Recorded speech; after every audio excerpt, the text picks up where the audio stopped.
ನಮಸ್ಕಾರ, ಪ್ರಜಾರಾಜ್ಯ ಕನ್ನಡ ನ್ಯೂಸ್ಗೆ ಸ್ವಾಗತ. ನಾನು ರಾಮ್.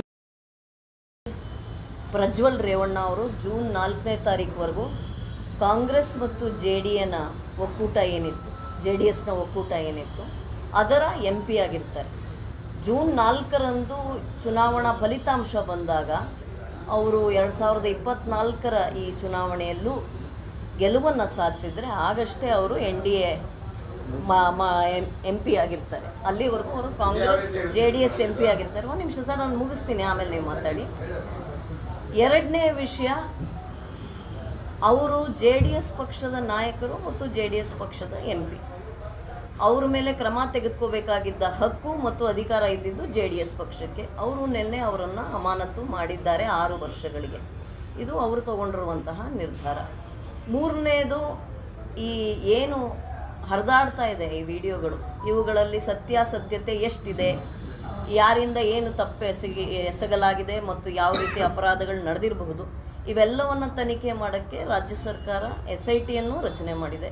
ಹಾಗಾಗಿ SIT ರಚನೆ ಆಗಿರುವಂತಹ ತಂಡ ತನಿಖೆ ನಡೆಸಿ ಇದರ ಸತ್ಯಾಸತ್ಯತೆಗಳನ್ನು, ಈ ವೆರಾಸಿಟಿನ, ಅಥೆಂಟಿಸಿಟಿನ ಎಸ್ಟಾಬ್ಲಿಷ್ ಮಾಡಿದ ಮೇಲೆ ಏನು ಮುಂದಿನ ಕ್ರಮ ಅನ್ನೋದು ಕಾನೂನಾತ್ಮಕವಾಗಿ ಅವ್ರ ಮೇಲೆ ಜರುಗುತ್ತೆ. ಅವರೇನು ಎಲ್ಲರೂ ಕಾನೂನು ಮುಂದೆ ಒಂದೇ ಆಗಿರೋದ್ರಿಂದ ಅವ್ರ ಮೇಲೆ ಏನಾದರೂ ಕಾನೂನಾತ್ಮಕವಾಗಿ ಕ್ರಮ ಜರುಗಿಸೋದಿದ್ರೆ ಆಗ ಕೋರ್ಟ್ನಲ್ಲಿ ಟ್ರಯಲ್ ನಡೆಯುತ್ತೆ. ಟ್ರಯಲ್ ನಂತರ ನನಗನ್ಸುತ್ತೆ ಅವ್ರಿಗೆ ದಂಡನೆ ಕೊಡುವಂಥದ್ದು, ಶಿಕ್ಷೆ ಕೊಡುವಂಥದ್ದು ಏನಾದರೂ ಇದ್ದರೆ, ಪ್ರೂವ್ ಆದರೆ ಅದಾಗ ನಡೆಯುತ್ತೆ ಅಂತ ಅನ್ಸುತ್ತೆ.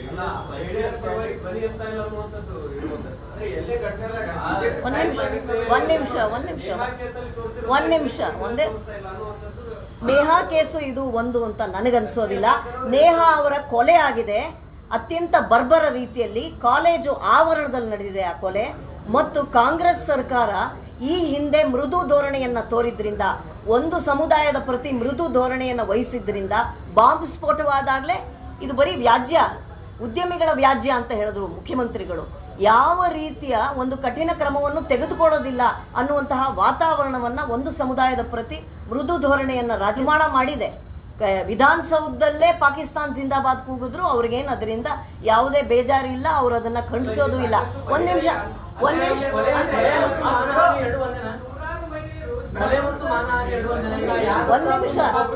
ನನಗೆ ಮಾತಾಡಕ್ಕೆ ನೀವು ಬಿಡ್ತಿಲ್ಲ.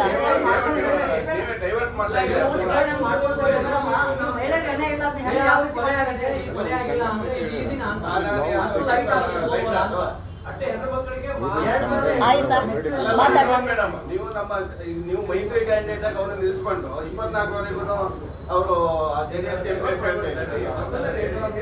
ಅಲ್ಲಲ್ಲ, ಒಂದೊಂದೇ ಪ್ರಶ್ನೆ ಕೇಳಿದ್ರೆ ಉತ್ತರ ಹೇಳ್ಬೋದು. 5 ಪ್ರಶ್ನೆ ಒಟ್ಟಿಗೆ ಕೇಳಿದ್ದೀರಾ, ಒಬ್ಬೊಬ್ಬರೇ ಕೇಳಿದ್ರೆ ಉತ್ತರ ಹೇಳ್ಬೋದು. ಯಾವ ಯುದ್ಧದಲ್ಲಿ ಪ್ರಹಾರ ಮಾಡೋ ಹಾಗೆ ನಾನು ಎಲ್ಲೂ ಎದ್ದು ಹೋಗ್ತಾ ಇಲ್ಲ, ಇಲ್ಲೇ ಇರ್ತೀನಿ, ಎಲ್ಲ ಪ್ರಶ್ನೆಗೆ ಉತ್ತರ ಹೇಳ್ತೀನಿ. ಒಂದೊಂದಾಗಿ ಕೇಳಿ ದಯಮಾಡಿ. ಮಹಿಳೆಯರ ಪ್ರತಿ ದನಿ ಅಂತಲ್ವಾ ನೋಡಿ, ನಡೆದಿರುವಂಥದ್ದು ಅತ್ಯಂತ ದುರದೃಷ್ಟಕರ ಮತ್ತು ಇಡೀ ಸಮಾಜ ತಲೆ ತಗ್ಗಿಸುವಂತಹ ಒಂದು ಪ್ರಕರಣ ಇದು, ಆಯ್ತಾ? ಮತ್ತು ಈ ಸಾಮಾಜಿಕ ಜಾಲತಾಣಗಳಲ್ಲಿ ಈ ಪೆನ್ ಡ್ರೈವ್ನ ಹೀಗೆ ರಿಲೀಸ್ ಮಾಡಿದ್ದಾರಲ್ಲ, ನಾನು ಅದನ್ನು ಬಹಳ ಕಠಿಣವಾಗಿ ಖಂಡಿಸ್ತೇನೆ. ಈ ರೀತಿ ಅವ್ರು ರಿಲೀಸ್ ಮಾಡೋದ್ರಿಂದ ಯಾರ ಮೇಲೇನೋ ಪ್ರಹಾರ ಮಾಡ್ತೀವಿ ಅಂದ್ಕೊಂಡು ಅದರಲ್ಲಿ ಸಿಲುಕಿರುವಂತಹ ಮಹಿಳೆಯರ ಮರ್ಯಾದೆಯನ್ನು ಇವತ್ತು ಬೀದಿಯಲ್ಲಿ ಹರಾಜು ಹಾಕಿದ್ದಾರೆ, ಯಾರು ಮಾಡಿದ್ದಾರೋ ಅವರು. ಹಾಗಾಗಿ ಮೊದಲನೇದು ಅದು ದೊಡ್ಡ ಘೋರ ಅಪರಾಧ. ಅಂದರೆ ಆ ಮಹಿಳೆಯರ ಮುಖಗಳನ್ನ ಅಟ್ಲೀಸ್ಟ್ ಅವರು ಬ್ಲರ್ ಮಾಡ್ಬೋದಾಗಿತ್ತು, ಅವರ ಗೌರವವನ್ನು ನಾವು ರಕ್ಷಿಸ್ಬೋದಾಗಿತ್ತು, ಅದು ನಡೆದಿಲ್ಲ. ಇದು ಯಾಕೆ ನಡೀತು, ಹೇಗೆ ನಡೀತು ಅನ್ನೋದನ್ನ ದಯಮಾಡಿ ರಾಜ್ಯ ಸರ್ಕಾರ ತನಿಖೆ ಮಾಡಬೇಕು. ಮತ್ತು ಯಾರು ತಪ್ಪಿಸಿದ್ದಾರೋ ಅವರಿಗೆ ಕಠಿಣ ಶಿಕ್ಷೆ ಆಗಬೇಕು. ಈ ಹೆಣ್ಣು ಮಕ್ಕಳ ಪ್ರೈವಸಿಯನ್ನು ವಯಲೇಟ್ ಮಾಡೋಕೆ ಯಾರಿಗೂ ಅಧಿಕಾರ ಇಲ್ಲ. ಅದು ಹೇಗೆ ಮಾಡಿದ್ರು ಅನ್ನೋದು ಖಂಡಿತ ತನಿಖೆ ಆಗಬೇಕು. ಎಲ್ಲಿಂದ ಅವರೆಲ್ಲರ ಮೇಲೆ ಕ್ರಮ ಜರುಗಿಸಲಾಗಬೇಕು. ಅವ್ರು ಯಾರೇ ಆಗಿರಲಿ, ಅದೇನು ನಾನೇನದು ಹಿಡಿದೇನು ಮಾತಾಡ್ತಾ ಇಲ್ಲ, ಅವ್ರು ಯಾರೇ ಆಗಿರಲಿ ಅವ್ರ ಮೇಲೆ ಕ್ರಮ ಜರುಗಿಸಲಾಗಬೇಕು. ಇನ್ನೊಂದು ವಿಚಾರ, ನೀವು ಕೇಳಿದ್ದು ಟಿಕೆಟ್ ಕೊಟ್ಟಿದ್ದು, ಅದಕ್ಕೆ ನಾನು ಪ್ರಾರಂಭದಲ್ಲೇ ಹೇಳಿದೆ, JDS ಪಕ್ಷದ ಮೈತ್ರಿಯೊಂದಿಗೆ ನಾವು ಈ ಚುನಾವಣೆಯನ್ನು ಎದುರಿಸ್ತಾ ಇದ್ದೇವೆ. 3 ಸ್ಥಾನಗಳನ್ನು JDSಗೆ ಕೊಡಲಾಗಿದೆ. JDS ತಮ್ಮ ಪಕ್ಷದ ವರಿಷ್ಠರು ತಮ್ಮ ಕೋರ್ ಕಮಿಟಿಯನ್ನು ಜೊತೆಗೆ ಆಲೋಚನೆ ಮಾಡಿ 3 ಟಿಕೆಟ್ಗಳನ್ನು